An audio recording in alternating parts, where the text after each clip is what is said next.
Cybersecurity Conference by CSA, Empowering Digital Evolution.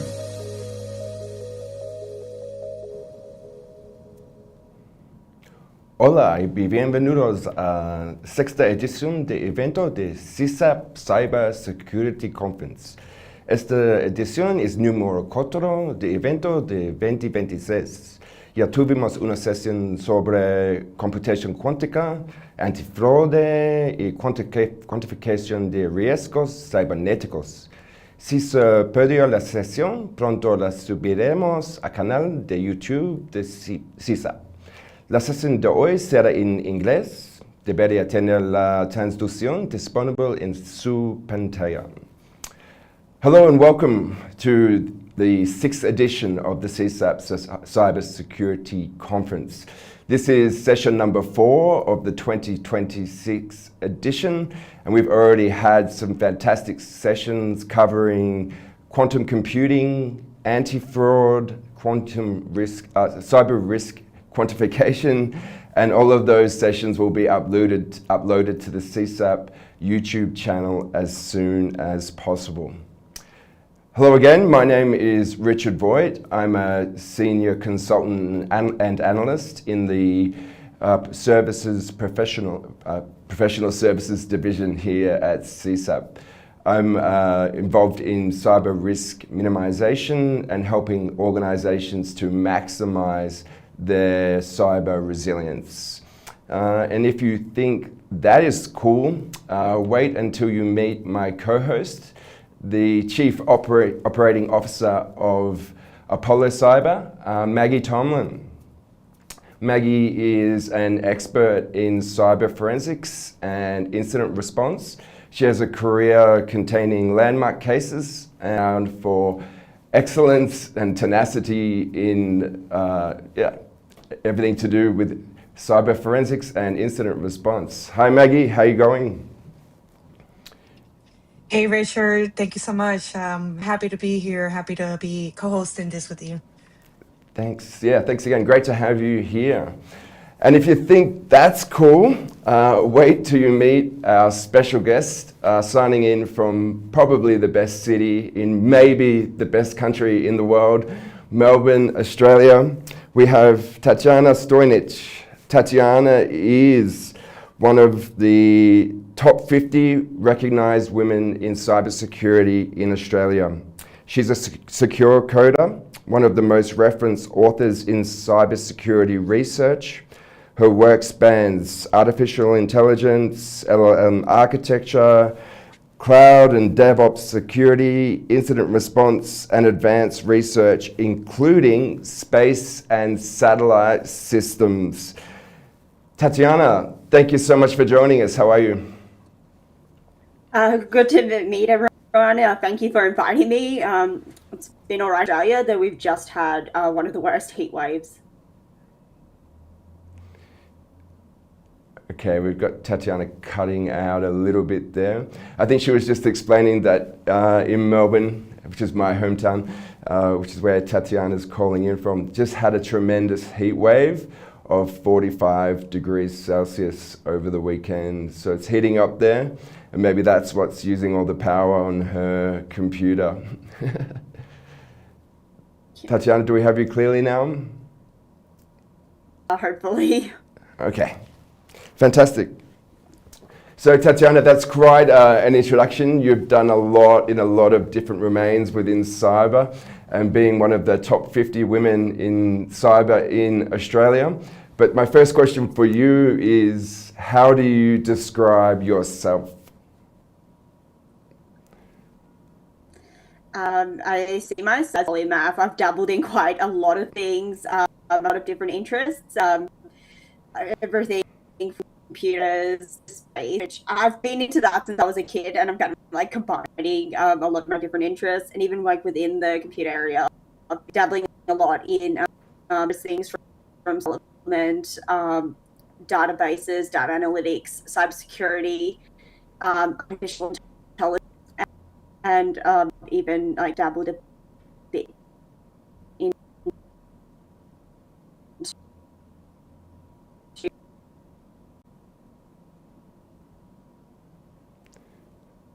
Okay, you're cutting out there. But I think you were finishing up with talking about doing the research in space and satellite systems and covering off space architecture and cybersecurity in space. We'll see if we can get you back in.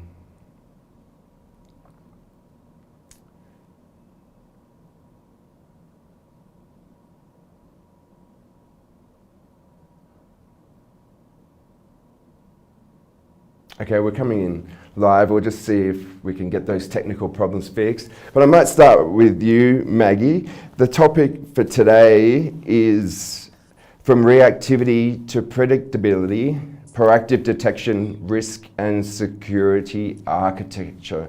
Now you work at the bottom end of cyber incidents. If they've got to you, what I did didn't work and there's been an incident. But what do you think the chances are, and what are the advances in in technology recently that might be able to change that so we can move to proactive detection? And what, in fact, does proactive detection mean to you? Yeah, absolutely, Richard. What you say is true. Sometimes when the clients are on our end of the table, right, is when some of those security controls have failed. And sometimes that security control can be the human itself, right? And talking about humans in the future, in detection and predictability, basically, and just proactive detection, I think that the future, it's a little bit bright on that front. So when you combine the human element, which is always needed, with artificial intelligence to be able to do the job of proactively detecting threats in real time, I think that's the best combo that you can have. So it can't be, honestly, in my opinion, based on what we've seen, right, some fully automated systems trying to detect and respond autonomously to alerts, it can fail because at the end of the day, that human validation and verification of another human's action is needed on that sequence, right? But the combination of using both AI and also the human element is what the future is.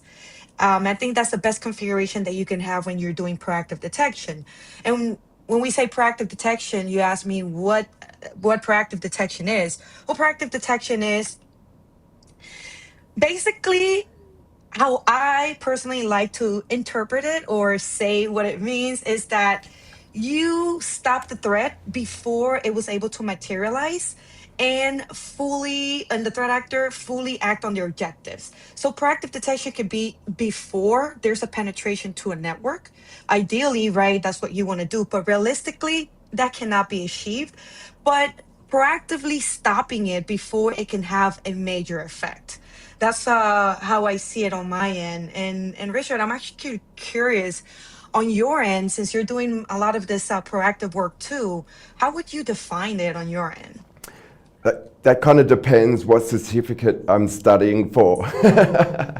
So True. the model, if you're looking at CISSP, CISA, these kind of academic certificates that we do through cybersecurity, show the model for incident response as preparation, detection/analysis, containment, eradication, and then post-incident activity. And you're looking at me like, that's not how it really happens. But that's my question for you, really. I'll answer your question with another question, is if we're talking about preparation, does this type of proactive detection go into preparation? Or is it part of the detection analysis stage? Or does that detection and analysis refer to an incident that's already happened? You've already been infiltrated. So yeah, that's the way that I look at it, is I think maybe we need to rethink the model. I think we have Tatyana back online now. So the big question we were asking is, what is proactive detection to you? I'd personally define it as where you're not waiting around for an attack to just happen. You're trying to detect an attack before it occurs and then respond accordingly. And it's better to respond earlier rather than later, because what's the point after it's already happened? Kind of like in medicine, how preventative medicine is seen as better than curing a disease, like once someone's got it. Like you'd rather take steps to prevent heart disease before like doing a full like surgery operation. Think of it that way. You'd rather stop an attack before you have to do a whole instant response on a data breach. That's how I would view proactive detection there. And I feel it's about looking for those warning signs and treating it accordingly. Like you're seeing unusual activity on the network. You're seeing there's been a high volume of phishing emails. You don't want to wait until something happens because of it, where your system goes down or you find out one of your staff members has installed malware across the network. You'd rather just stop it early before the problem spreads. It's like when someone kills a fire, rather than it spiraling out of control, you put it out while it's small. Fantastic. Thank you so much. And here we are in 2026. So have things changed recently? Is there more of a need for organizations to embrace this predictive model than before? And are there more tools and more processes and standards available in this area? I definitely think there has been changes, and like organizations definitely need to embrace a lot of that right now, especially because there are greater penalties on organizations if they don't do something early to prevent data breaches. Because if like an organization experiences a data breach, they could be liable for a big chunk of their revenue. For example, their health information and other personal information that gets leaked. There have been a lot of these cases where data breaches have occurred and a lot of customer details have been compromised, and then later that results in them having to potentially like pay out all their customers, or then there's a lot of damage control involved. All of those costs in doing like that post-incident. If they don't have their own cyber team, for example, they might need to pay for like external services for the incident response and scanning. There's the data recovery costs. Then there's all those like legal obligations, like there are those regulatory frameworks like GDPR, but there's also things like in Australia, we've also got like the data breach notification scheme. So companies are increasingly becoming more accountable if cyber incidents occur. And I think that's leading them to embrace like taking a more proactive approach to it, rather than just, okay, we don't need to worry. We'll just respond if an attack happens. That's why you see companies are investing a lot more into cybersecurity nowadays. They're more likely to have internal cybersecurity, whether that's training their IT staff on cybersecurity or getting a specialized team in, or paying for cybersecurity consulting services, because they know now that there is that obligation to their customers and to their clients to make sure the product or service they're offering is secure. I also think it's in part because more and more business is being done digitally. And you've seen that with the rise of online shopping, and how online shopping is becoming more favorable in some cases to in-person. And also a lot more services are being offered online, even in like the health sector. And in health in particular, you've also got medical records and a greater need to protect customer information there. Then there's also more and more services using biometrics. In Australia recently, we've had that social media ban for under 16s, and that's also raised the question about how do we secure biometric data if we're going to be like using people's faces and scanning them to determine their age and how their data is kept. That's also another question, because if someone's like got someone's like face and then they use it, like steal it from like biometric things, they can then use that for other biometric checks. And now you've got like AI and deep fakes and all that. So I think there is an evolving threat landscape. There's more services going digital, more companies offering digital products. So there's a great need there on top of all the legal risks. And do you think that the different rules of compliance in different geographical areas is actually a good thing? For example, in Europe, having the threat of a 10 million euro or 3% of your annual revenue fine. Do you think organizations are embracing cybersecurity in order to be compliant and avoid those fines? Or is it to have the highest performance cyber risk program, or to have the highest performing cyber risk tools? Do you think that there's a discrepancy there between compliance and actual security? I think it's a bit of both. Like in some cases, companies will want to tick some boxes, and then also I did also forget to mention that there are tools that you can use, like a lot of like these theme like monitoring solutions that you can install, things like Sentinel-1, Microsoft Defender, having those in place. But there's also, it's one thing just having them in place, saying, yeah, we're compliant, we've got tools for this, but it's another thing actually making use of those tools. So I do think some companies may want to just tick some boxes to ensure that, yes, we're compliant. But then how far they're going beyond just making sure they're compliant and that they're actually leveraging those tools and making the best use of them, that's, again, a bit of a hard question to tell because, yeah, on one hand, you've got to be compliant. But on the other hand, I think it goes beyond just being compliant because you can tick some boxes, but that doesn't necessarily mean that you might just, okay, quick, the inspector's coming, hide all the things that we don't want them to see. So they might just do some quick patches or like do some like things like when they need to be like audited, but it might not be what their practice is all the time, like day to day. So I think it's a matter of understanding that there's a difference between meeting a requirement for compliance as part of the company culture day to day. For sure. So predictive security will ultimately reduce the exposure window anyway, right? So it means that there's less to worry about with that sort of alert fatigue from the different, maybe from the SIEM and the SOAR and all that kind of thing, enabling you to sort of fend off these attacks early. Yeah, with predictive security, it's going to involve a bit of a shift rather than just doing reactive. We're going to be trying to predict attacks before they happen. So that's going to add an additional layer of protection there. So we want to find out when and if an attack will happen before it happens. So if we can predict when it can occur, we can prevent it occurring in the first place with predictive security. And that goes beyond reactive, where we're taking a more proactive approach. And in fact, it goes kind of hand in hand with being reactive. But it's largely the advances in technology like AI, which enable us to be more predictive about how we're implementing security. Like there's a greater push at the moment using AI across all sorts of different sectors. Cybersecurity is no exception to this. And already a lot of security tools will make use of AI to some degree with like a lot of machine learning rules in the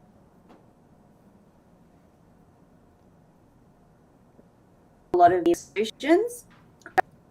One thing, but they're also making use of different kinds of AI like LLMs as well, which are good for analytical and reasoning tasks. They can then do like more like threat intelligence and research. So there's greater power of AI to assist with security, and we've gone from being able to just to detect and respond to this prediction and prevention element. And like I said before, with the economic impact of breaches becoming bigger, and this can be unsustainable for a lot of companies. Like if they're a big company, maybe they can weather the risk, but for small, mid-sized businesses, it can be quite significant. And because these demands are becoming a lot tighter on companies, there's great to be on top of security. If security is adding that additional layer where it's going to reduce the exposure window. It means there's less to worry about, like things like alert fatigue, and also it helps with like things like early mitigation, because you can say, okay, an attack might happen, and this is why. Because at the moment, even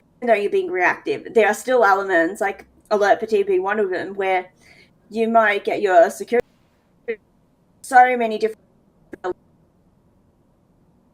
alerts. They might be like flagged as low risk and like alerts when one could be legitimate and then go miss. So there is the need to basically look at how we're going to overcome some of these issues, and where predictive security comes in. I think it can act as an additional like layer on top of and provide early warning signs and analyze the whole threat landscape before things get out of hand.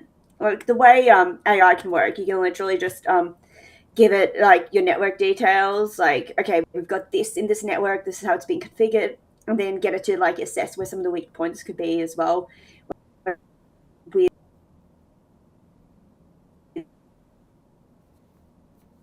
in there, and then you might because there's data between two endpoints being sent that, okay, we need to make sure there's encryption or something like that can be identified, or we need to make sure this is properly configured. So predictive security which sometimes we don't. And it can also be built into detection systems where it might look for these early warning sign patterns when it's like going through your network logs. So it's like having a bit of a crystal ball and being able to read like the mind of an attacker before it actually happens. Fantastic. Thanks very much for that insight. Maggie, I think you've got a question next. Yeah, absolutely. I'm particularly interested in your opinion on why reactive security fails. So my question, based on what you've seen, based on your work, based on your experience, where do you think that reactive security, the models fail first?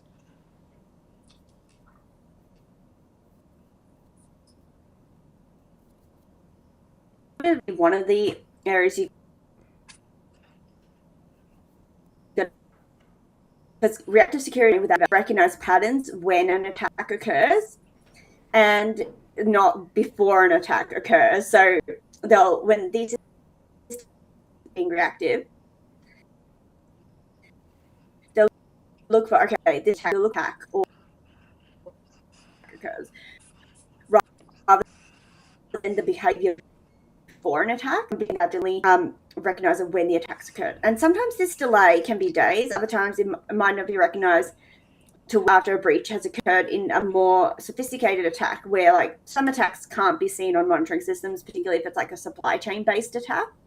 And those attacks which are missed by a lot of, because reactive security relies a lot on monitoring and detection. And if there's a gap in the monitoring or a gap in the detection, or if it's a more sophisticated attack that can't really be captured with a lot of the current telemetry and relies on things like having to do a bit more research and analytical aspects, which current reactive models aren't really trained to do. It's got a gap there where it will not pick it up. Then there's what we've discussed about alert fatigue, because if the positives and the security team might start to see low risk, even though there'll be a legitimate one and they'll cause them to drop their guard. And like I said, with the evolving, there's newer types of attack. You could get like supply chain maybe off the land and missed entirely, as they mostly these models will monitor those perimeter endpoints, and this attack might relate to like a library used running, or it might be based on some of the passes, like particular configurations or something that's just not picked up, or it might be one of those attacks that the vendor might report it, but then the company's slow to act. So, yeah.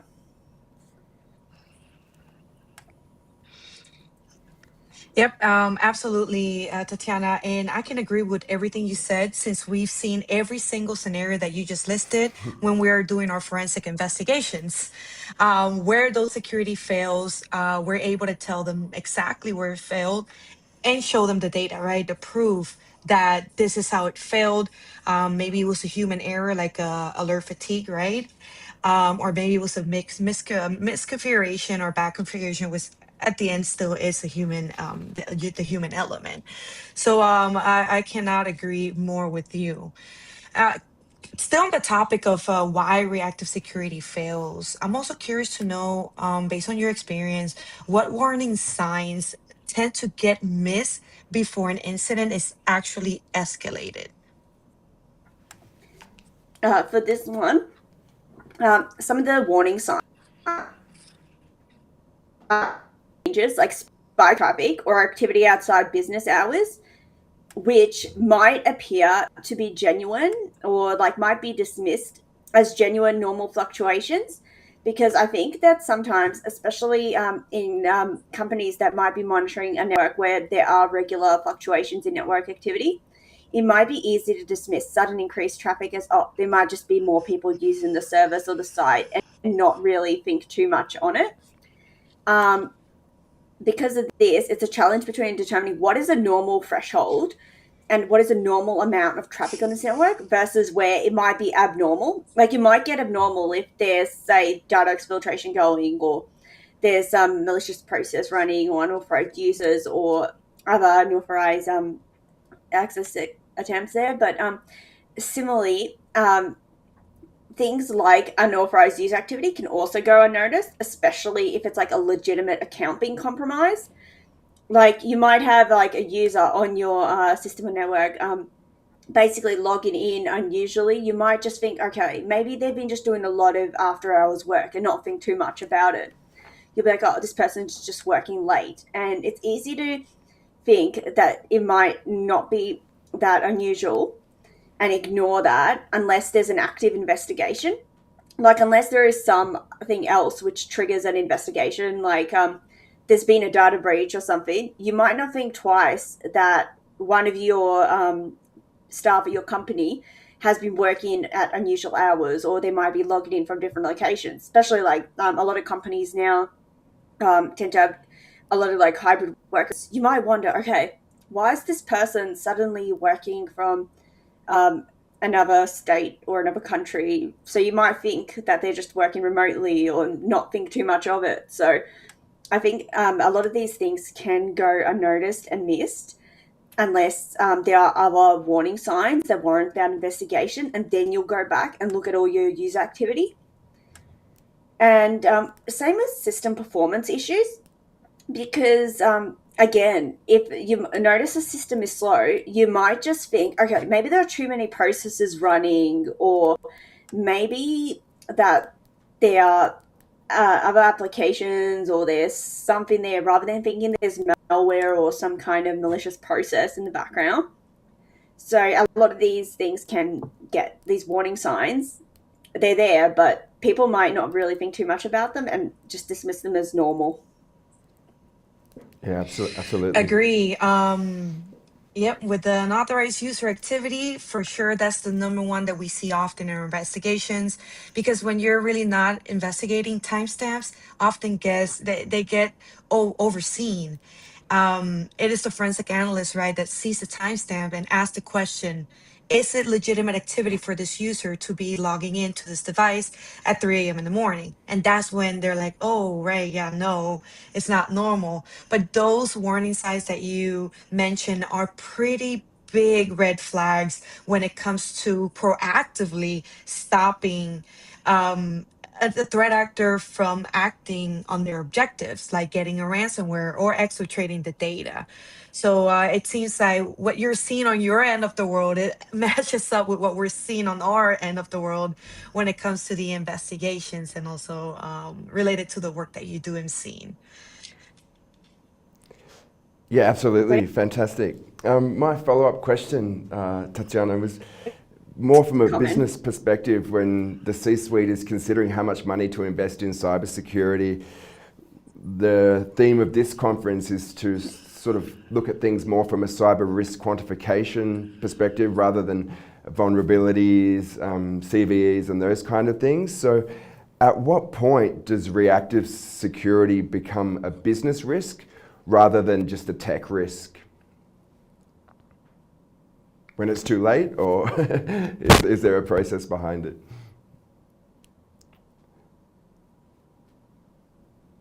Yeah, as I mentioned with regulation and the legal impact, I think when there are risks to a company's business processes, whether it's impacts them being able to successfully like run their website or application, where there are risks to them legally and financially and in a regulatory aspect, and it affects the organization's viability, then it goes from being a technical issue to a business risk. Because if you've got an app and your entire revenue model revolves around people using that particular app, and that app goes down or is compromised, then it's a business issue and not just purely a technical one. And if you start getting too many breaches and have to keep doing incident response, spending money on external cybersecurity services, these costs are going to add up. And particularly also if data is stolen, there's downtime then, and then there are additional costs where you have to maybe either pay our customers or do additional data recovery, and then there'll be legal fees, revenue loss from downtime. So I think at that point where it starts to impact your revenue, whether it's through disruption of the services you offer or all the money that you're spending on cybersecurity services to do the incident response, then it's a business issue and not just technical. Plus, regulatory legals a factor, and companies have to make sure that they're compliant with GDPR, for example. Like if, for example, you're not compliant with GDPR, you can't really do business with the European Union. So you've got to make sure that if you want to stay in that market, that you are making sure that you're following the GDPR, and that involves making sure that you are doing things like storing customer data appropriately and ensuring that the personal information is kept safe. And the fines for non-compliance for these things can be hefty. Like we're talking something like in some cases like around 4% of your global revenue, and there's government obligations around reporting data breaches. So these can be costly, and like I said before, they can affect the viability of a business. And if a business can't get on top of these, then they'd be just forced to shut down. Yeah, absolutely. Thank you so much for those insights. We just want to move the conversation a little bit more technical now. So we're going to get into discussing what does proactive detection actually look like in the modern cloud and DevSecOps environments.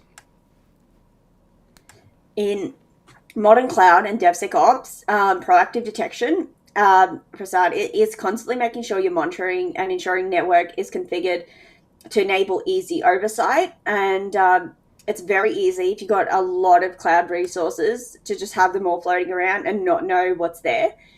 So I think it's first start having that oversight, knowing what you've got and being able to monitor it. And a lot of relying on automation to enable this and tools, because it's a lot of the times you might have, if you're using Azure, AWS, GCP, and have resources across all three of them, and having to track that for a large number of resources, you can't do on your own. You've got to use tools, because otherwise you'd have hundreds, sometimes thousands of resources you've got to keep track of.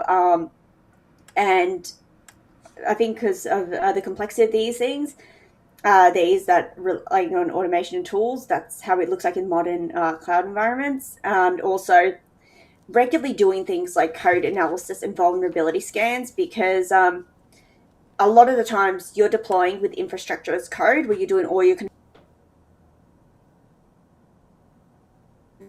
benefits to doing this. It's reusable, it has everything as a template, there's a lot more oversight, and it also enables more control over your infrastructure. But at the same time, it's easy sometimes for there to be misconfigurations that can result in security issues. So that's where having like code scanning and vulnerability analysis is important there. And there are like various like tools you can use security issues before the code in production. So I think it's like carefully testing that, making sure everything's configured properly and having that oversight. But part of having oversight is making sure that your networks are clearly segmented and you've got defined user roles. Like you want all your network resources, you don't want them on the same like VPC if they belong to different products. So you want like everything segmented into different VPCs where possible.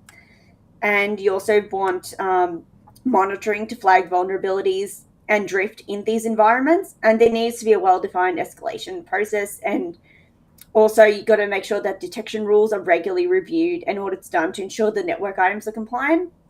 So I used to work at a healthcare technology company, and we would regularly assess like the cloud environment in both, like there was an external and internal audit. And we'd always check, do we have encryption on things like the data storage? Do we have things such as VPC flow logs enabled for all the environments? So it's making sure that we check that everything's configured properly and that you're doing regular checks as well of your cloud infrastructure. Again, this is where automation can assist, and there are a lot of tools you can use for this.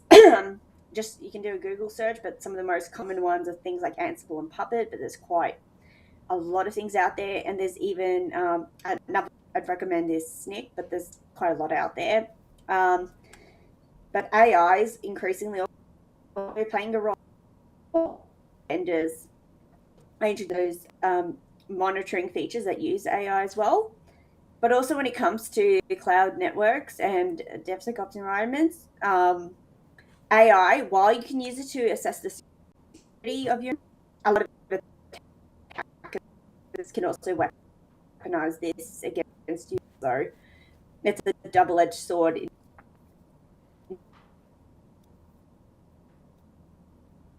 DevSecOps is definitely going down that route of automation and segmentation.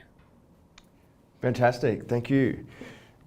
In terms of the data signals that those kind of tools give us, what are the sort of the signals that are the most relevant for preemptive detection?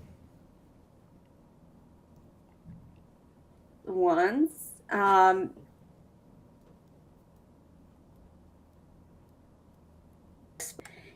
In things like outbound traffic in particular, or any IP destinations that look unusual. And ideally, if it's been set up properly, to have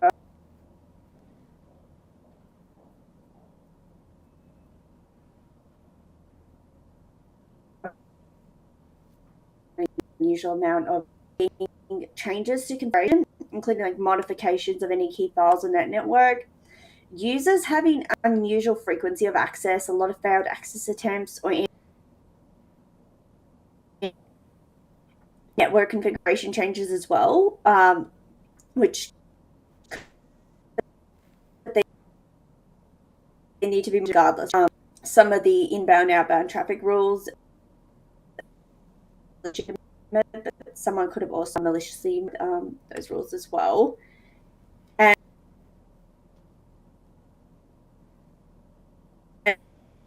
could relate to suspicious IPs.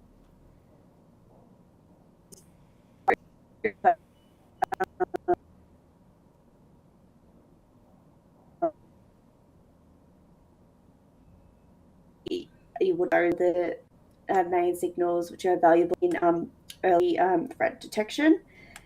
And especially if you're like looking on a cloud network, you would look as well if there are any processes, because AWS, for example, has CloudTrail, and you would probably look in there what kind of actions have been taken, because sometimes you might notice a particular process is behaving in an unusual manner where it shouldn't be behaving. So you might notice that, because ideally it's good practice to have service roles for services in your cloud environment, and you might notice that one is acting in a way it shouldn't be, or accessing something it shouldn't, or doing a particular action that is out of the ordinary. So I think that's an important warning sign too.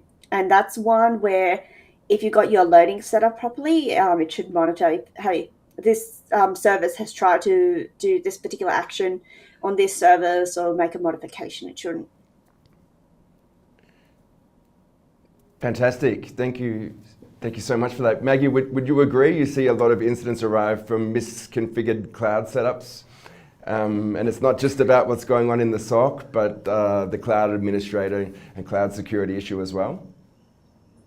Yeah, absolutely. The most common is misconfigured APIs in cloud environment. The threat actors, they abuse those misconfigured APIs and they just steal the data, basically, just exfiltrate the data. When we're talking about actual penetration to the network by a threat actor not using an API, then yes, we do see that not using proper segmentation can lead to a compromise of the entire network and a threat actor using keys to access services, etc. But I would say that the biggest that we've seen in all the cases in which there has been a compromise to a cloud environment, it mostly comes from misconfigured APIs. Fantastic, thank you.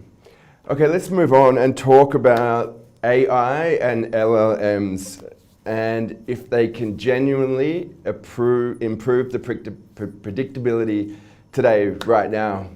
AI has been thrown into use for a whole lot of things that it might not actually be the use case for, but within cybersecurity and trying to predict the imminence of a particular attack, where are we at in cybersecurity with being able to genuinely predict some malicious actors actually acting on our organization? AI has actually improved a lot of our monitoring capabilities in cybersecurity. In particular, the ability to detect patterns and spot anomalies. And this in particular is with machine learning type of AI, which looks at patterns and then makes predictions on that. So when it comes to these common attack patterns, the AI models then trained to recognize them and then will detect patterns of unusual activity before an attack actually occurs in some instances. For example, in the lead up to a denial of service attack, you might find that there's been an increasingly high volume of traffic and often originating from like a similar source. So you'd find in these types of attacks, it will be able to spot some anomalous patterns. But AI can also be used in other aspects of predictability and cybersecurity in general, where, for example, you can use it to help you with your incident response training and simulations, where you can ask AI to help simulate an incident response scenario. You can also then, there's been lately an emerging focus on AI agents. AI agents can reason and act autonomously, and these can be potentially configured if you want them to like respond to incidents as well in some capacity. But I'm going to say but, because there has to be a warning. Without proper guardrails, sometimes AI agents are not going to create issues too, because there was an incident where recently an AI agent deleted an entire database. So while you can use like AI agents to do things like help respond to incidents, you've got to be careful about how that's set up. But not saying that isn't an option. Even other features of cybersecurity, like threat intelligence, can also be assisted with AI and AI agents, because AI agents are useful as like research helpers in a sense, because they can help you find data on recent 0 days and like other threats, including like supply chain risks, and gather that information and compile the report for you. And that would also, you can plug in your environment parameters, what you're using, and it can help you to identify any components that are most likely to be targeted. So there's a lot of potential for using AI agents in God. You can use it to scan through code and identify risks, much like code analysis as well. So it can be used in addition to code analysis tools. You can use it to help you like researching 0 days and any supply chain risks or other threats, and help you compile reports on that. And you can use it to assist with a response or even responding to some incidents, but it would depend on what, like, for example, you might have an AI agent that will respond to if it gets like a ticket where there's a misconfiguration issue, to then send a pull to fix that misconfiguration, and then someone would then have to review it, because it's also important to, even if you use an AI agent, to have that human in the loop factor, because you don't want your AI agent doing things it's not supposed to, because agents, you can train them, you can get them doing things, but at the same time, if they're behaving badly, you need to do something about it. Yeah, sure. We don't want a case of the naughty bots. But that leads to the next question, which I think you were just about to elaborate on, is how do we train those models? What's the data that would go into the LLM?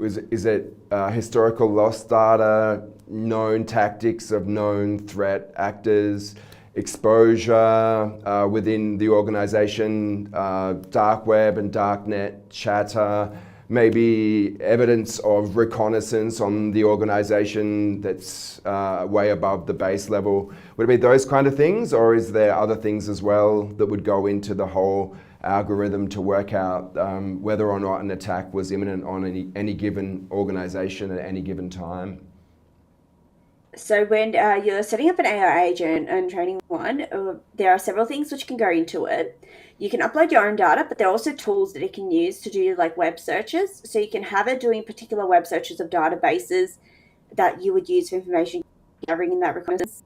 Would have it like basically doing web searches in those databases, but you would also then have some of your own network data as well. But whenever putting in network data, you'd have to be careful, make sure you're not putting in anything that could be potentially confidential or risky, because there's that matter of the guardrails, and also ensuring that you're using AI safely as well. So you can put that kind of stuff into it, so long as it is protecting and there's nothing that could be confidential or put anyone at risk when you're creating it.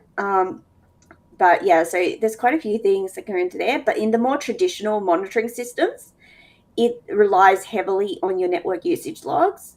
However, it needs to also establish a baseline, so which is why they recommend running for about 4 to 6 months at least, your SIEM, to establish a baseline of your company's regular activity.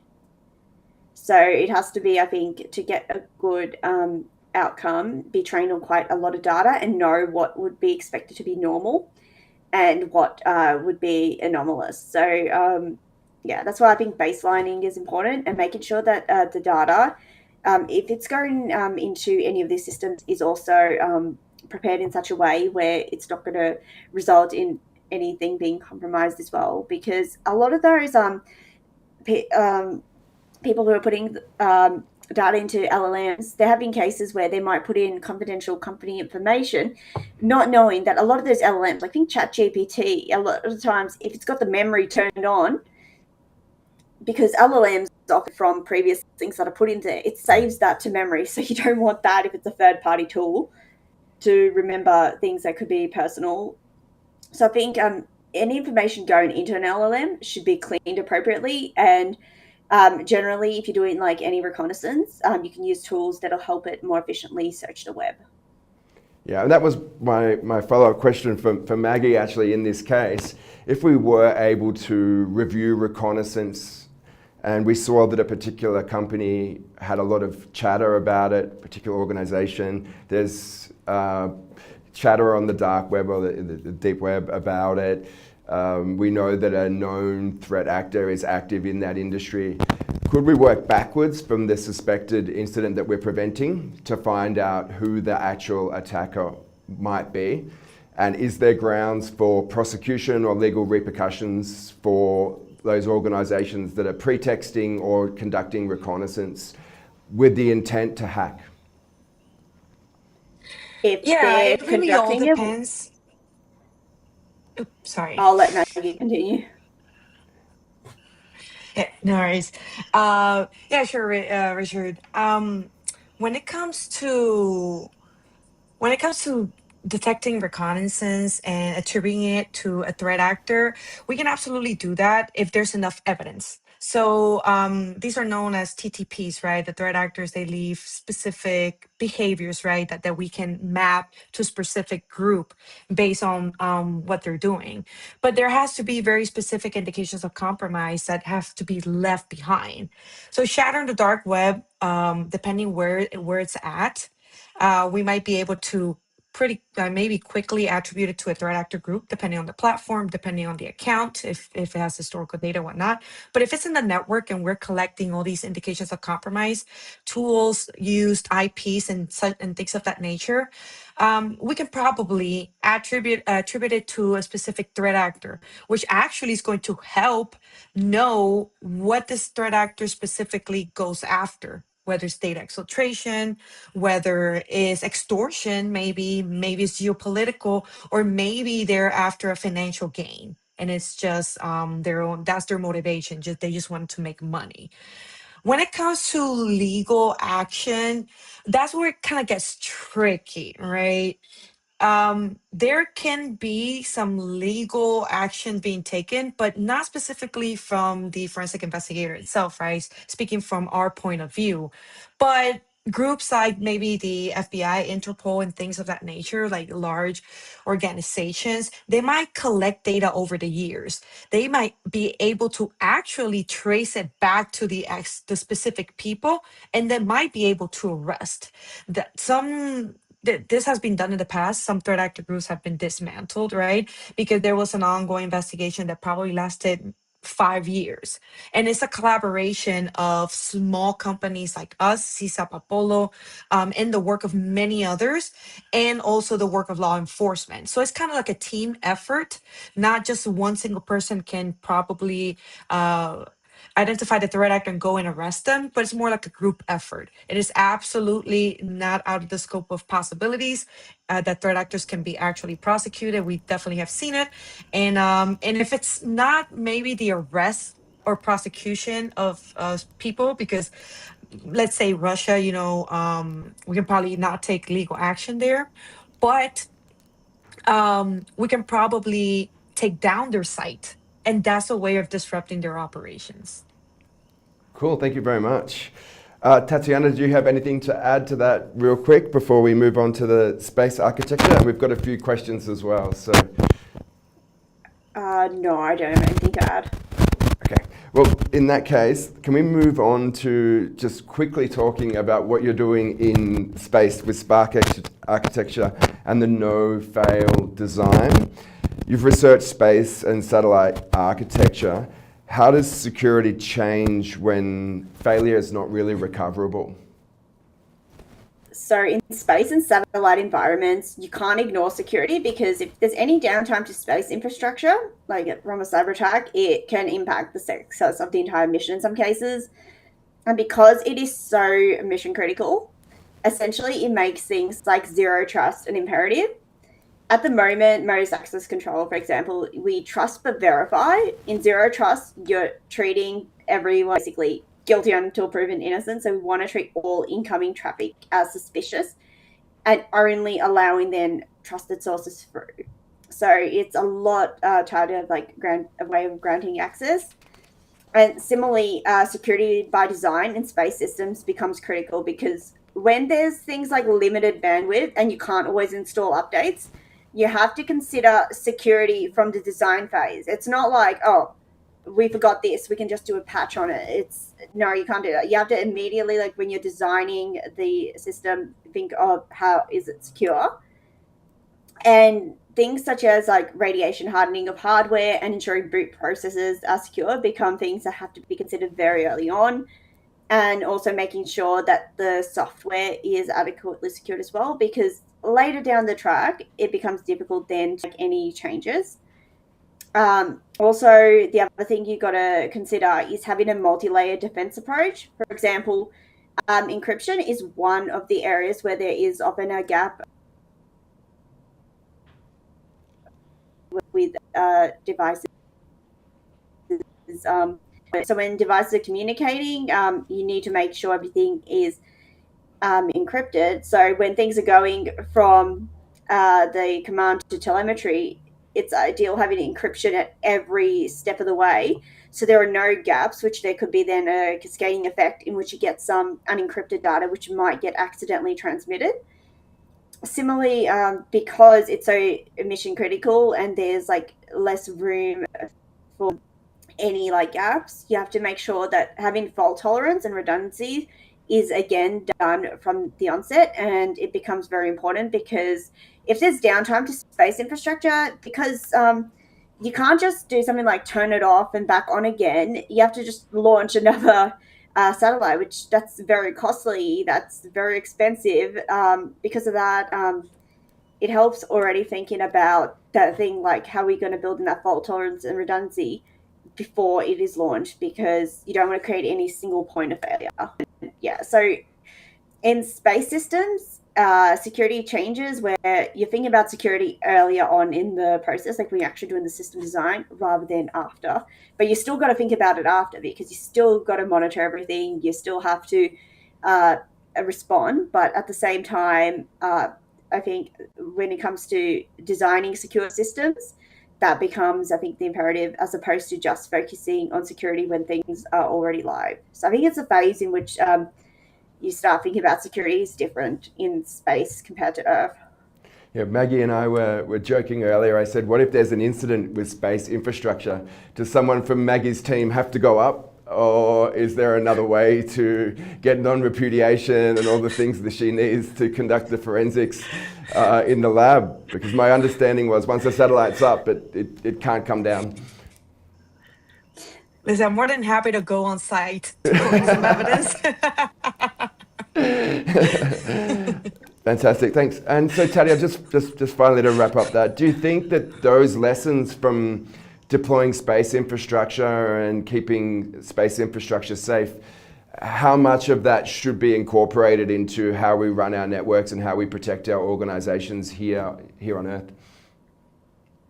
I think there's a lot of learn on Earth from securing space infrastructure.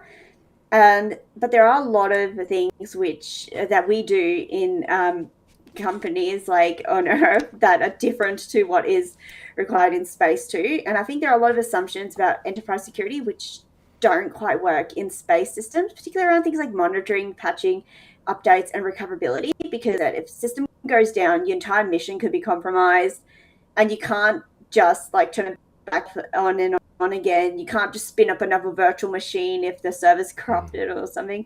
So it's a lot harder to recover any assets that are out of order and a lot costlier. And that also takes time, which can affect the availability significantly. So because recovery is a lot more difficult. And on top, so that's one area where security assumptions that we've got here break down in space systems, particularly when you're responding to an incident here. The first step is, okay, bring the system offline and spin up a backup. That might be one of the ways you respond to an incident. You can't quite do that in space. Like I said, recovery, patching and updates to solve any of the issues is another thing. Another type of incident, you might get a ticket saying, oh, we found this vulnerability, install this patch to remediate it. You can't quite do that in space because, again, there's bandwidth constraints, and you have to very carefully plan any scheduled updates. And monitoring in space also might have issues when it comes to things like, for example, we've got monitoring systems which rely on like signature attack patterns and training data. The problem is these systems that are used on Earth, the data we're getting from the Earth systems is different from the data that you'd be getting from space systems. So there might be gaps in the data and a lot of unknowns, so it might not work as well. But I think that there are a lot of aspects of space security that can teach us lessons on what we do on Earth as well, because in space, having those backups and built-in like redundancy and recovery is essential. And I think also that is crucial on Earth as well, because we want to make sure that everything's backed up and that there's no single point of failure, that if a system goes down, we have a backup plan. We can easily get things back up and going again. And that focus and availability there becomes important. Similarly, I think secure by design approach, where we build things with security in mind as the first thing, as opposed to being an afterthought, would go a long way with organization security and securing systems we use, because a lot of software products are designed thinking more about the features and user experience as opposed to security. But I think also thinking from security early on will reduce a lot of that technical debt related to security down the track as well. So I think that lesson from space security would go a long way with enterprise security as well. And the zero trust, I would also recommend, because in the end, you've got to consider that trade-off between usability and security. And that would vary on your organization, because I know you increase the security features, suddenly the users might complain. Like, you've seen a lot of those apps. It's like, oh my God, I got to do multi-factor authentication. I got to do this. I got to do that. That impacts the user experience, but at the same time, it improves security. So I think thinking about having... And I know in zero trust approach, there's a lot bigger focus on automatically treating all users suspicious. There are some elements of that, I think, in some organizations could be adopted, particularly organizations with a lot of high risk data, for example, could look at adopting a more zero trust approach. But then you might also think organizations where the user experience is the key, how much elements of that they want to take versus how much they're worried about the user's experience and how they want to minimize, have it secure, but minimize the impact it has on the users. But I definitely think zero trust is one element, particularly in high risk industries, that would be good for Earth as well as space. Yeah. Fantastic. Thank you. We're just going to sum up before we get to the questions. So for you, Maggie, to you, what does organization that is serious about predictive incident response, proactive and predictive, what does that look like? I would say that first of all, allocating some budget, right, for it is important. It is it's investing on resilience, right? That has a big payout. That means you're not going to pay with between 3.5 to 7 million. That is the cost of an incident, right? So I would say that's the first step. The other thing is adapting to evolving technology, not depending on old technology, but using tools like AI, LLMs, right? And tools and controls that are being built to better or enhance our human capabilities. I see that a lot of enterprise corporation, they like to just remain a little bit old school. It's not bad, but the threat actors, they're upgrading. We should too, right? Especially when we are trying to win this war against them. So I would say, just to be cognizant of time, that those are the big two takeaways that I would say that answer your question, Richard. The top 3 things or top 4 things that show that an organization is serious about being predictive and proactive rather than reactive. So 2 more to add to that. I would say that also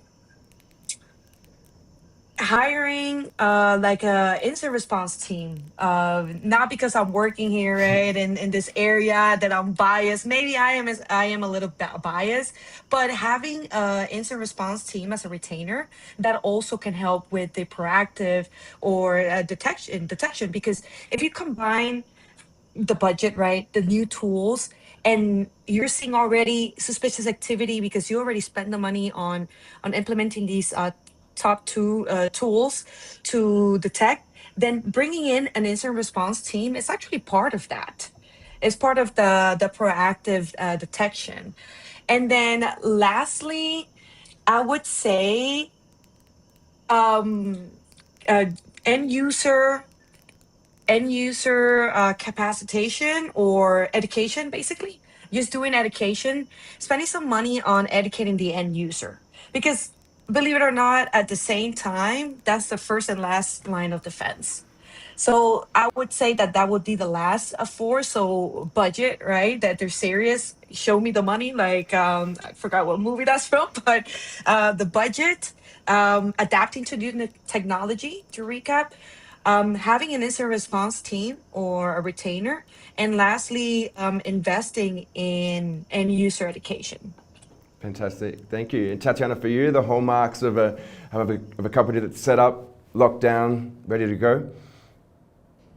I would agree with Maggie's point, definitely, about having the budget and training staff. And I think it's a matter of, are they focused more on, like, are they going to worry about security risks after they happen, or are they focused on, like, taking active steps to ensure it doesn't happen in the first place? Like, are they having regular code scans? Do they have a deployment checklist? Do they have a SIEM and is actively monitored? So I think it's making sure that they're taking these steps proactively, especially if they're in the engineering team where they're doing a lot of the building, and having that culture of security in that particular team. And also not just engineering team, but company wide. Like, are they doing security awareness training regularly with these staff members? Like, are they doing then follow-ups? Is there a culture of security within that particular company? Because I think ultimately it starts at, like, the organizational level and at a cultural level. Because I know, like, you can invest the money, but if people, like, don't care about it as much, or they aren't being proactive themselves, like, even if you have the tools, like, what good are the tools if no one's going to leverage them or use them? And when it comes to, like, your development teams, like, ensuring that they're aware of things, like, make them familiar, like, run training sessions on OWASP secure coding, for example, and also maybe give them things like, okay, let's do a session on how to set up infrastructure and do it in a secure way, or make sure that your staff, as well as knowing those technical skills for software development, also understand how to do it in a responsible and secure way as well.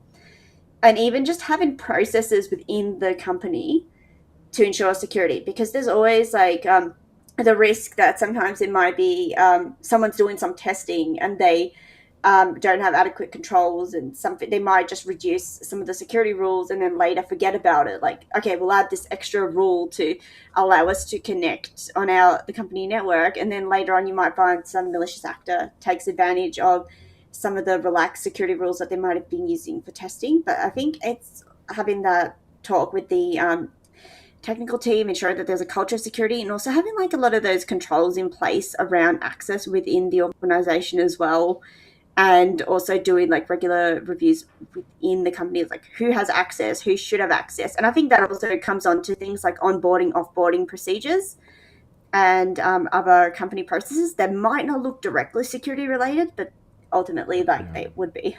Yeah, fantastic. Thank you so much. Okay, we're down into some questions. We've got some questions from the live chat here. One of them touches on the point that Maggie said before about budget. Now, Maggie's services are extremely expensive. And one of the questions we have here is that, in the USA, often companies have big budgets. In Europe, they're forced to spend due to regulations, in Australia as well. In Latin America, we don't really have those sort of regulations in place yet. And so companies are a bit shy to spend. So one of the questions is, do you know if there are any trustable tools for small size companies or companies who don't want to have a big budget?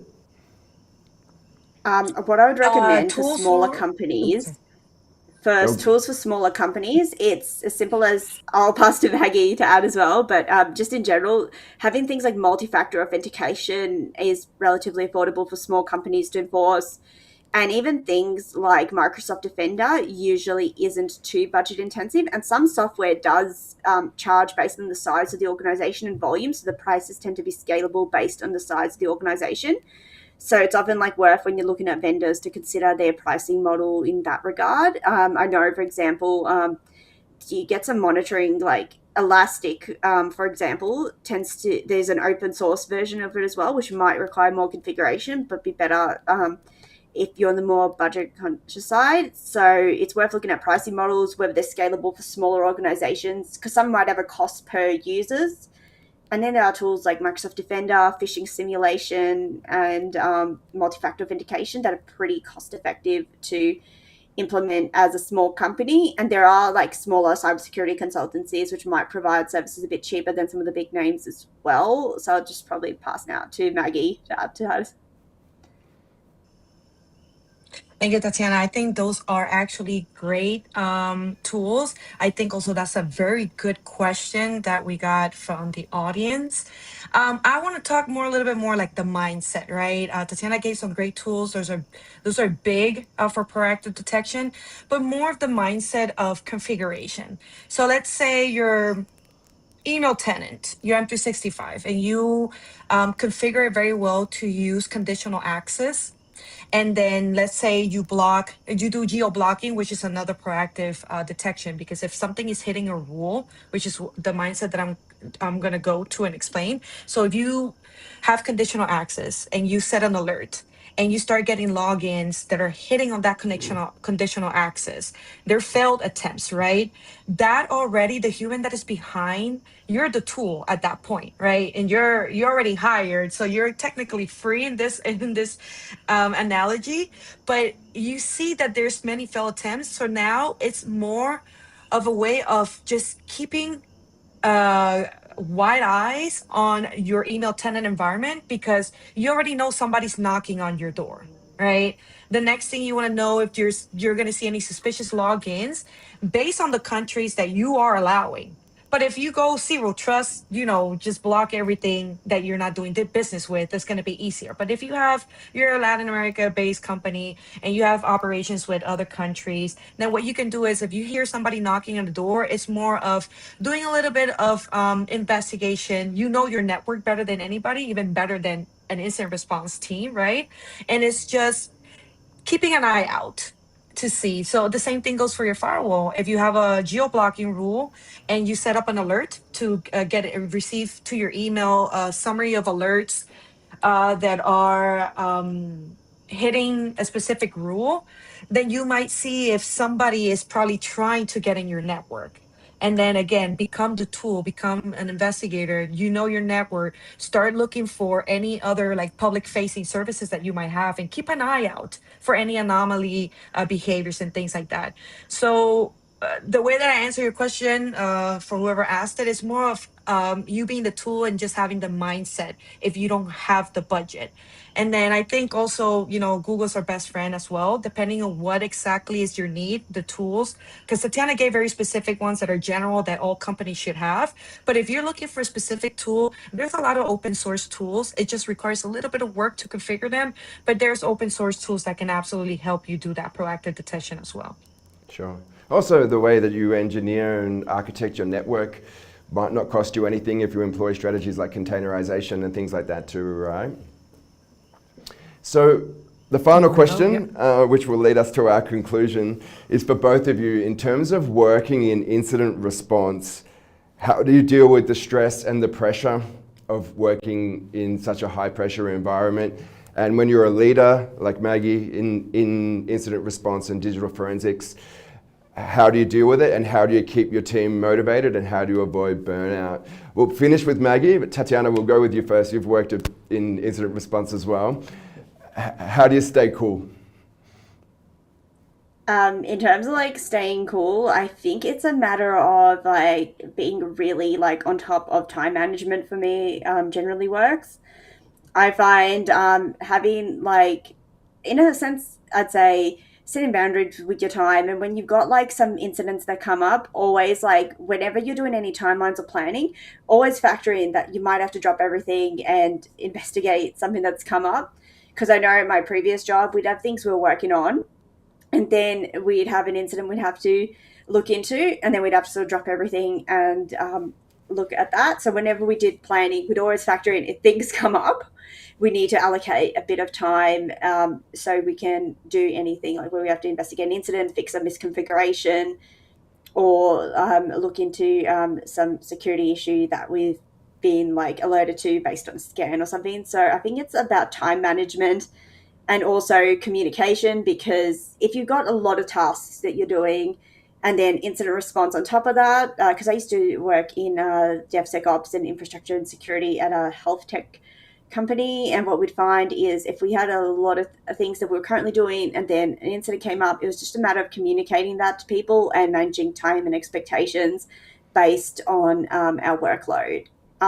In general, I find like avoiding burnout for me is having that, I've got my work mode and then I've got my personal mode, and so between them, like I know some people find it a bit hard to switch off, but I think managing your personal and work life effectively is a big part of that.